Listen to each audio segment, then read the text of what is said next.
We return to our breaking news overnight. Famed NFL coach Jon Gruden is out after a new report found he repeatedly used anti-gay and racially insensitive language in emails. Gruden resigned from the Las Vegas Raiders last night. It came less than 2 hours after the New York Times revealed a series of Gruden emails with bigoted language. In one of them, Gruden used an anti-gay slur to describe NFL Commissioner Roger Goodell. He also is accused of using a racial stereotype to describe the head of the NFL Players Association, DeMaurice Smith. Joining us now is Bill Rhoden of The Undefeated, a website that focuses on race, sports, and culture. Good morning, Bill. How are you doing? Hey, Nate. Good morning. How are you? Thank you for joining us. Now, days ago, Gruden did apologize for the racist trope, and then he also admitted to using racially insensitive messaging to Roger Goodell, but he stayed on the job, though. Why do you think things changed?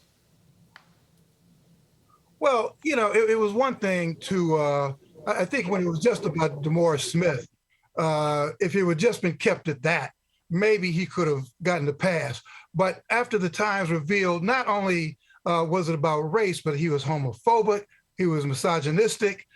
He checked almost every box for a bigot and a racist. And I think at that point, I don't think that Mark Davis really wanted to fire me. I mean, he gave this guy a 10-year contract.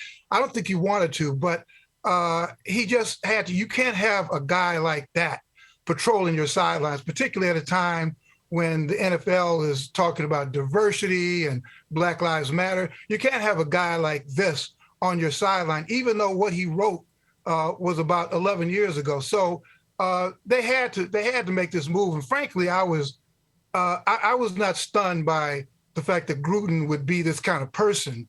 I was just a little surprised that the Raiders finally had to pull the trigger.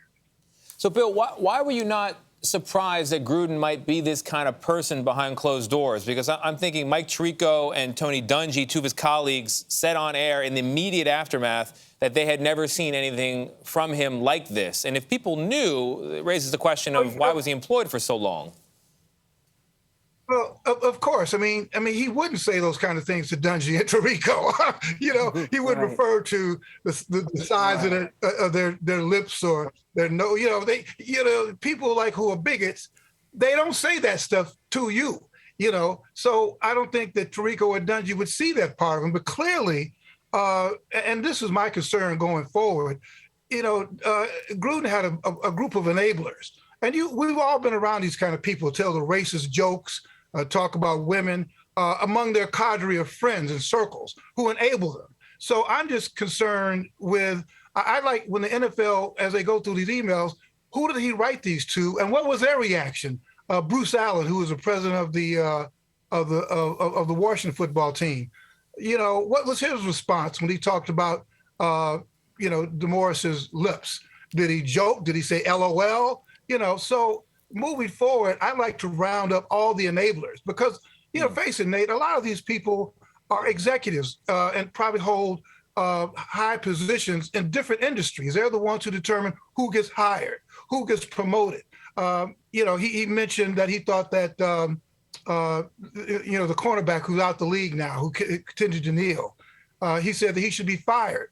Don't think for a minute Gruden is the only person who thinks like that, So I just think that as we move forward on the story, I want to find out who are his enablers, who are these people who are now kind of scurrying back into these dark corners, who are just smart enough not to put their racist beliefs in emails.